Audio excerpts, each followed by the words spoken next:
Well, welcome to the One Step Podcast. This is going to be a different kind of episode. For one, I'm not in my office studio where I normally do recording, and I've been constantly on the go. And I've been delaying and putting out this episode for quite some time, but I didn't want to give any more excuse as to just simply pressing record and putting it out there and sharing what's been going on in my life lately. For one, I am stepping into a new season. That's incredibly exciting and daunting all at the same time. What's been cultivating for the past 10 plus years, finally beginning to have some fruition. And it's really only after beginning to take a step of momentum, taking a step of faith. And I'm really excited to share more about that. And man, I'll say, like, it is exciting and it's daunting. It's daunting. But to give some context and some background, for the past 8 months, man, I've been in just doing a lot of learning, a lot of growing, a lot of healing, learning at the intersections of psychology, of faith, of family, of relationships, and man, discovering so much more about myself. One big discovery is why I often played it so safe for a lot of my life. I've always been so calculated, so risk averse, wanting to predict and calculate to make the moves, to make the decisions that guarantee the best and most certain outcome, which can be a strength. But after peeling the onion a layer deeper, discovering why, I got to see that a lot of it was motivated by fear. Fear of the risks, fear of what could happen, fear of what if this fails, what if I get rejected, what if this turns out worse than me actually pursuing in the first place. I've come to realize that, for myself and for some of us, we struggle with certainty. We struggle with the unknown, with the future. There's a certain comfort that our brain has when we can clearly predict what will happen. And I don't mean just having the big picture, but also we want to know everything that's going to lead up to it for the journey, right? And I got to realize that that's truly not how life works. That we want to know the big picture and everything, but all too often we only have one puzzle piece in front of us, and that's all we have. It is not until that we take a step of faith with the puzzle piece that we have in front of us that we begin to see the momentum, to see the puzzle pieces beginning to come together, and that's through the highs and lows. Another thing I really discovered too is that, man, we love comfort and we want things easy. And I'm not saying that's a horrible thing or anything, but man, for me, I come to realize that there's a lot of growth that occurs in discomfort, and it's so much easier said than done, right? But I come to really see that it's worth it. It's worth taking the risk. It's worth actually pursuing, what we desire, what we have in mind.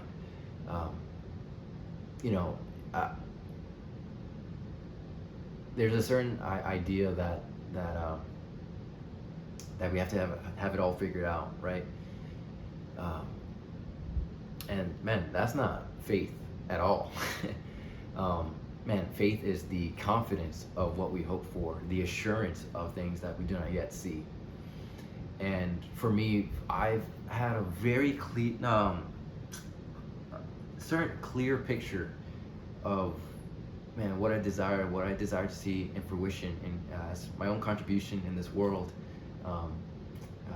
in the lane in the opportunity that's in front of me, especially in the realm of business, something that, and for the past 10 plus years, cultivating what it could look like, what it could dreaming what it could look like, what it could be, listening to different podcasts, just teaching myself, being a student as much as I can, reading the books and so forth, and just seeing what is and what could be, and then being still frustrated in the gap, and wanting to do something about it.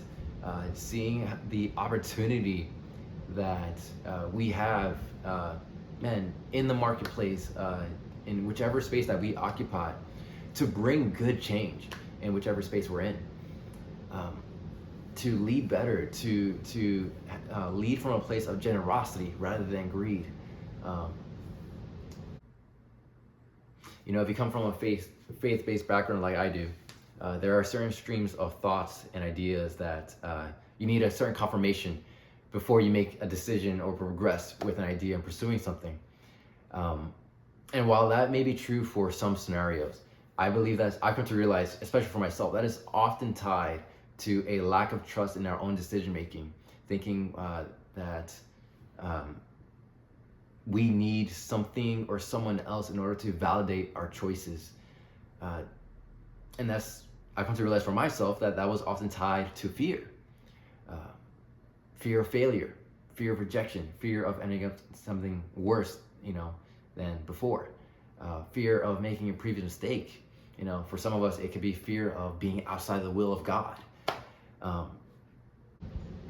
But the reality is that it is through making mistakes that we learn. I really appreciate one creator that I follow. Her name is Joy. And she says that you're not meant to passively discover your future. You are allowed to actively choose it with wisdom, maturity, and trust in God. And I believe that says, that statement, that sentiment is so freeing, because all too often we can be so paralyzed in our own thoughts of the what ifs, and like myself, what if a failure? What if for the worst case scenario? I'm reminded of the story. For me, I if you come to know me, I'm, I often speak from my faith-based background and inspiration. And I'm reminded of the story of Jesus walking on water, approaching his disciples in the middle of the storm. And his disciples, they freak out. And Peter, one of his disciples, he comes up with a great idea saying, Jesus, if that's you, let me walk on water and approach you. And Jesus invites him, come. And if you know the story, Peter, he gets out of the boat and he actually walks on water, approaching Jesus. And then there's this moment where, as he looks in the storm around him at the waves and so forth, he begins to sink. But Jesus, with loving and compassion, reaches out and catches him and asks Peter, why do you have so little faith? And I've heard it said before, we often judge Peter for that moment of lacking faith, right, and beginning to sink. But we miss that Peter was the one who came up with the idea to walk on water. As a matter of fact, he was the only person of all the disciples that was actually walking on water. And it was his idea. It wasn't like it was suggested to him. All the other disciples were remaining on the boat, and Peter got to experience a miracle just by taking a step of faith. When you think about it, it's absolutely crazy, and I'm sure the other disciples thought Peter was crazy for even making the suggestion. But Peter himself was able to experience a miracle. I know for me, there are different ideas I've had in the past that I thought were just too beyond me. But it wasn't until actually taking a step of faith and pursuing them, seeing them come to fruition, where, it broke mental barriers for me of what's possible. And don't get me wrong, in different moments, of course, like anyone, I want to know exactly what the journey is going to look like, but the reality is that if we knew what the journey will look like, if we know the hardships that may come, oftentimes we would avoid it. For a lot of us, we would avoid it because we don't want the discomfort. but it's in the discovery we experience the growth and become the men and women we need to be in order to one, bring the change that we desire to see, but also to experience the highs and lows of life that we never would experience before. And so for me, I already alluded to before, but man, for me, I'm stepping into a new season where I actually quit my job and I'm going full time with my own business. I'm starting an accounting firm, specifically currently offering fractional controller services and so forth. But with it, the whole mindset and idea behind it is connecting profit to purpose. I see so much opportunity for different businesses and organizations to lead in a fresh new way that is unconventional, that is different than what the standards that culture has often prescribed to us, whether in business case studies and so forth. Man, I see so much opportunity to lead with purpose, both in generosity and through growth, and caring for the other in ways that we haven't before. To lead with generosity rather than greed. And I've come to meet many different people and see that some of the most affluent people that I know have tended to be the most generous, and not specifically by the amount they give, but by how often and their desire in seeking out. I see so much opportunity to lead different teams, caring for the other person's growth, caring for the trajectory that they're on, and obviously we each carry on our own journey. But man, what an opportunity to lead, to serve the other, by caring about their journey and wanting to support and come alongside. I see an opportunity where we don't have to live in the cultural standards of grind in order to be successful. But instead that we could lead with a different lifestyle, one that implements rhythms of rest, and that through doing so, that we could experience a better way in doing business, a better way in serving others.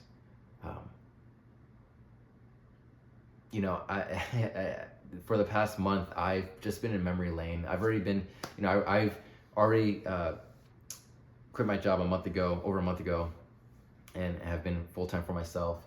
And I got to be thankful for my previous position, because I've been on paper with my last job for 6 years, but in reality over 8 years and a few months. And I've learned so much, and I'm thankful for all I got to learn and experience, and the people I got to work with, and just the opportunities that came. And thankfully able to continue to do some work with them now. I in this past month, it's been just walking down memory lane, just looking back in the past 10 plus years, all the intentionality, that it wasn't wasted, seeing it come to fruition. And and look, I don't know what the journey's gonna hold. I know there's gonna be hardship. I'm thankful that God has provided people in my life surrounding me, and even since making the jump, just meeting new people who come alongside me for the journey, just supporting, contributing where they can, just growing into a new level like I never had before. With all that I've been learning in the past few months, it's made me a better leader. It's made me a better friend. It's made me a better son, and it's also preparing me for my own future, for one day, Lord willing, having my own family. I'm thankful. The past 8 months have been challenging, and never in a million years would I have chosen it. But I'm thankful for what it's been producing. And I look forward to the future with optimism, believing the best, believing what's possible. Not to say it's gonna be perfect, but I'm thankful that we get to grow. Um, we get to grow through it and live in the game and experience and embrace all of it. Experience the highs and the lows of it all. And so, this episode was a little bit different. Like I said, it's speaking from the heart. But and this, the podcast is not done. There's been episodes I've been delaying that I've been meaning to put out, and now's the time. There's a lot more intentionality in actually putting out and sharing my own thoughts and so forth. And so, I hope this may encourage you wherever you're at, that one, you're not alone, that those dreams and desires that you have, what would it look like to say yes to the things that you've been putting off? I can assure you that when we do take that step of faith, not say it's going to guarantee success, but that you will become better through it, and living a fuller life and living different experiences, and that in the end of the day, we wouldn't have to look back with regret, but instead we could be proud and confident to say, hey, man, I've been there, I've tried that, and whether or not the outcome was what I desired, I'm a better person because of it. And so I hope this encourages you wherever you may find yourself. The best is ahead of you. God bless.